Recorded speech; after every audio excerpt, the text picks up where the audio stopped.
একজন লোক আসছে, দাড়িগুলো চুলগুলো লাল সাদা, লাল এবং সাদা।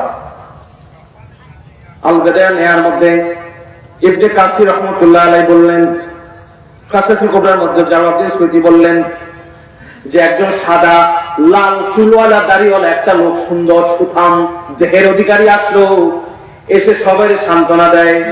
কেউ তারে চিনে না। সবাই বলে কি ব্যাপার, কে এলো, এত সুন্দর করে সান্ত্বনা দেয়, এত সুন্দর করে বুঝায়, কে? সবাই বলে চিনি না। আবু বকর বলে আমি চিনি। সুবহানাল্লাহ। হযরত আলী রাদিয়াল্লাহু আনহু বললেন আমিও চিনি। দুইজনে চিনতে পারলেন।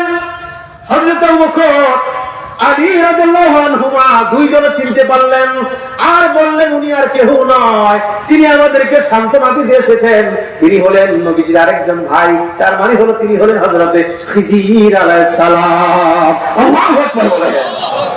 বিশাল নদীর মানে প্রবাহমান নদীর কাছে আপনারা বসবাস করেন। একদিকে মেঘনা, ব্রহ্মপুত্র, বুড়িগঙ্গা, কত নদী না? আপনারা বিশাল একটি গুরুত্বপূর্ণ জায়গায় আপনারা বসবাস করেন। যদি আরো গভীরভাবে চিন্তা করে দেখবেন, এখানে নিশ্চয়ই আল্লাহর আরো কুদরত আছে। এতগুলো নদীর মোহনার সঙ্গে আল্লাহু আকবার বলেন, এখানে অনেক বিষয়ও আছে। এই বিষয়ের মাঝে আরেকজন ব্যক্তি আছে, আল্লাহর পেয়ারা একজন নবী বলে অনেকে, হযরত খিজির আলাইহিস সালাম। মারহাবা করুন। আছে না নাই? যদি আপনারা যদি এই নদীর কাছের মানুষ না, আপনারা সহজ, আপনাদের নদীর কাছে গিয়ে কোনো কারণে সাধন করতে পারেন নিয়ম অনুযায়ী, হয়তো আপনার সঙ্গে খিজির আলাইহিস সালাম দেখা হয়েও যেতে পারে। বুঝতে পেরেছেন? হয়তো আপনাদের সাথে খিজির আলাইহিস সালাম দেখা হতেও পারে। আল্লাহ কবুল করে কোন আমিন। আপনারা অনেক কষ্ট করে এখানে আপনারা অনেক নদী পার হয়ে, নদীর সাথে যুদ্ধ করে, জোয়ার ভাটা ঢেউ, তাই না, কত কিছুর সাথে মোকাবেলা করে আপনারা জীবন প্রবাহ করেন। আল্লাহ আপনাদেরকে কবুল করে বলেন আল্লাহুম্মা আমিন। এই যে কষ্টগুলো আপনারা করেন, হালাল রিজিক উপার্জন করেন আপনারা, কখনো ফসল, কখনো মাছ, এরপরে যদি কোন রকমের নিয়মিত নামাজ গুলো বলে ফেলতে পারেন, আল্লাহু আকবার, আপনি আল্লাহ ওলি হয়ে যাবেন।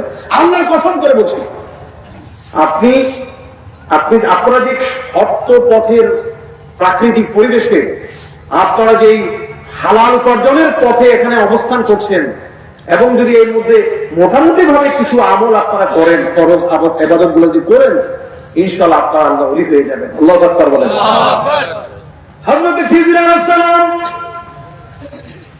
নদীর মধ্যে দায়িত্ব আছে, পানির যত মানে ভূমন নিচের যত নদী, সাগর, জোয়ার ভাটা, এই দায়িত্বগুলো স্পেশাল ভাবে এখানে খিজির আলাইহিস সালামের কাছে অর্পণ করা। সুবহানাল্লাহ কোন না?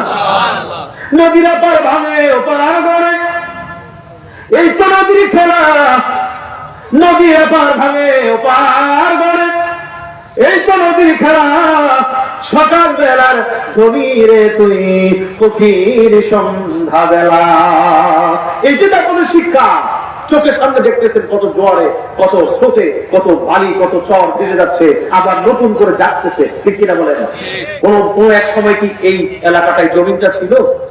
কোন এক সময় ছিল? ধরেন 100 বছর বা আরো আগে ছিল না, হয়েছে। এটাই তো, এটা আল্লাহর কুদরত। আল্লাহ আপনাদেরকে কবুল করুন, আল্লাহুম্মা আমিন। একটু কষ্ট করে নামাজটা আমরা পড়বো, ঠিক কিনা? এটা কষ্ট করে আমরা নামাজটা